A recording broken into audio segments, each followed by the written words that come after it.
Saudaraku, selamat bertemu kembali dalam renungan pagi hari ini. Untuk mengawali ibadah kita ini, kita menaikkan pujian bagi Tuhan dari NKB nomor 188. Tiap langkahku diatur oleh Tuhan.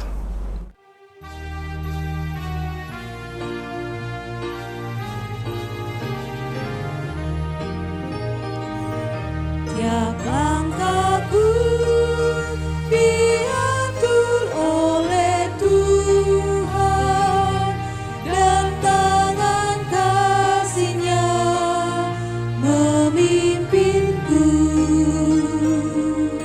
Di tengah badai dunia menakutkan, hatiku tetap tenang teduh. Tiap langkahku rute yang Tuhan pimpin, ke tempat diriku dihantarnya,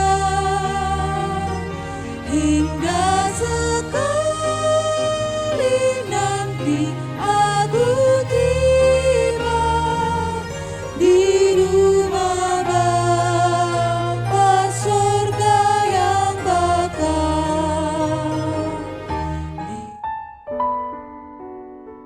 Kita berdoa. Kasih karunia dan damai sejahtera dari Allah Bapa dan anaknya Yesus Kristus yang menyertai saudara sekalian. Amin. Saudaraku, yang menjadi landasan renungan hari ini terambil dari Rut pasal 2 ayat 12. Demikian firman Tuhan tertulis di sana. Tuhan kiranya membalas perbuatanmu itu, dan kepadamu kiranya dikaruniakan upahmu sepenuhnya oleh Tuhan, Allah Israel, yang di bawah sayapnya engkau datang berlindung. Demikian firman Tuhan. Upah dari kesetiaan. Ini yang menjadi judul renungan ini. Saudaraku, barangkali kita sudah sering mendengar kisah Rut yang fenomenal. Rut yang taat dengan Tuhan. Itu terlihat terimplementasi dengan kasihnya, ketaatannya kepada mertuanya Naomi. Sesungguhnya Naomi sudah mendesak Rut untuk kembali ke bangsanya, ke kaumnya, karena Naomi tidak memiliki anak lagi, dan tidak mungkin lagi memiliki anak karena sudah tua. Tetapi bukan itu segalanya bagi Rut. Kemanusiaan mertuanya itu dia melihat perlu seorang pendamping baginya. Dia meninggalkan segala sesuatu demi orang tua. Dan bahkan lebih daripada itu, dia memilih Allah Naomi. Rut memilih Allah Naomi, yaitu Allah Israel, menjadi Allahnya. Luar biasa, saudaraku. Upah sebuah kesetiaan. Setelah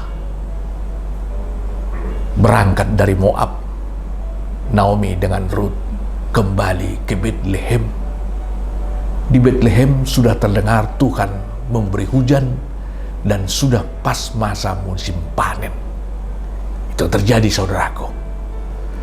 Di sana, untuk mencukupi kebutuhan hidup mereka, Rut meminta izin kepada mertuanya Naomi untuk pergi ke ladang orang untuk mengambil sehelai semua yang terlepas dari tangan para pemanen. Hanya itu yang menjadi bagiannya. Rut setia melakukan itu. Rut mau merendahkan dirinya demi makanannya, demi mertuanya. Tapi saudaraku, apa yang terjadi? Inilah kata-kata ini. Dia bertemu dengan Boas. Rupanya setiap kebaikan seseorang itu cepat terdengar. Tapi ingat, apalagi kebusukan seseorang itu lebih cepat lagi terdengar itu.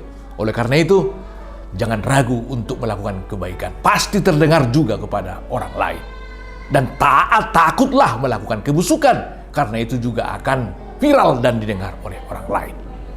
Kebaikan Rut terhadap mertuanya Naomi telah terdengar ke telinga Boas, sang juragan kaya di tempat itu. Ini saudaraku, aku telah mendengar kesetiaanmu, pilihanmu, perhatianmu kepada mertuamu. Kiranya Tuhan membalaskan semua dan setiap perbuatanmu itu. Saudaraku, pertemuan Rut dengan Boas justru ini yang mengangkat nama dia di kemudian hari. Sekalipun sebelumnya dia sudah pasrah tidak memiliki suami lagi karena Naomi tidak mungkin melahirkan anak lagi, dan seandainya pun Naomi melahirkan anak tidak mungkin ditunggu oleh Rut menjadi suaminya lagi. Tapi Boaslah yang menjadi suaminya, dan lewat keturunan Rut dari perut Rut oleh Boas tadi terus silsilah kelahiran Kristus. Itulah jalan Tuhan untuk melakukan kehendaknya di bumi ini. Maka Rut mau dipakai hidupnya untuk meneruskan jalan kebaikan Tuhan. Ini adalah sebuah upah kesetiaan. Kebaikan Rut itu terdengar kepada setiap orang. Maka kebaikan itu membuat nama Rut harum, dikenang dan dikasihi oleh orang lain. Harapan kita saudaraku, kiranya Tuhan membalas setiap orang yang berbuat baik. Tuhan mengaruniakan kekuatan kepada setiap orang yang bertekad seperti Rut ini melakukan kebaikan-kebaikan yang dimulai dengan perhatiannya dan kepeduliannya kepada orang tuanya. Kiranya pilihan kita tidak pernah salah. Di bawah sayap kaki Tuhan, sayap naungan penyertaan Tuhan, kita hidup dalam melakukan segala sesuatu. Kalau kita sudah di dalam naungan penyertaan Tuhan, maka segala perjalanan hidup kita akan dikendalikan oleh Tuhan dan berjalan seirama dengan apa yang Tuhan kehendaki. Tugas kita, setialah kepada Tuhan, jalani jalanmu, lakukan aktivitasmu. Selebihnya biar Tuhan yang bertindak. Amin. Kita berdoa. Terpuji namamu Tuhan Allah Bapa di sorga. Sungguh hanya Engkau yang dapat memberi kami jawaban atas setiap persoalan kami. Jawaban Tuhan pun terkadang jauh daripada apa yang dapat kami pikirkan. Ajari kami Tuhan, bahwa Tuhan dapat melakukan banyak hal dalam kehidupan kami ini. Biarlah kami dapat memetik hikmah dari sosok Rut yang sangat setia itu.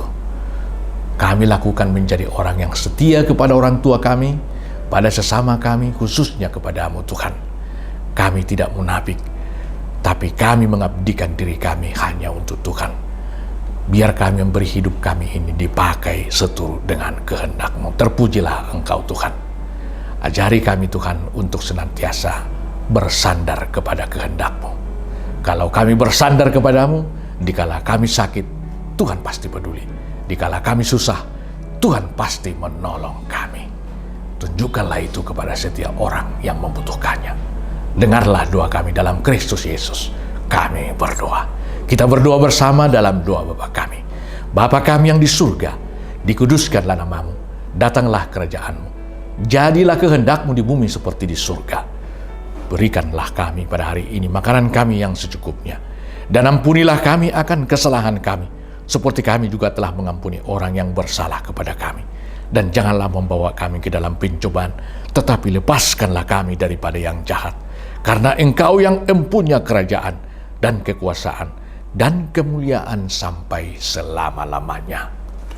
Amin. Anugerah Tuhan kita Yesus Kristus, kasih setia dari Allah Bapa, serta persekutuan Roh Kudus kiranya menyertai dan memberkati saudara sekalian. Amin.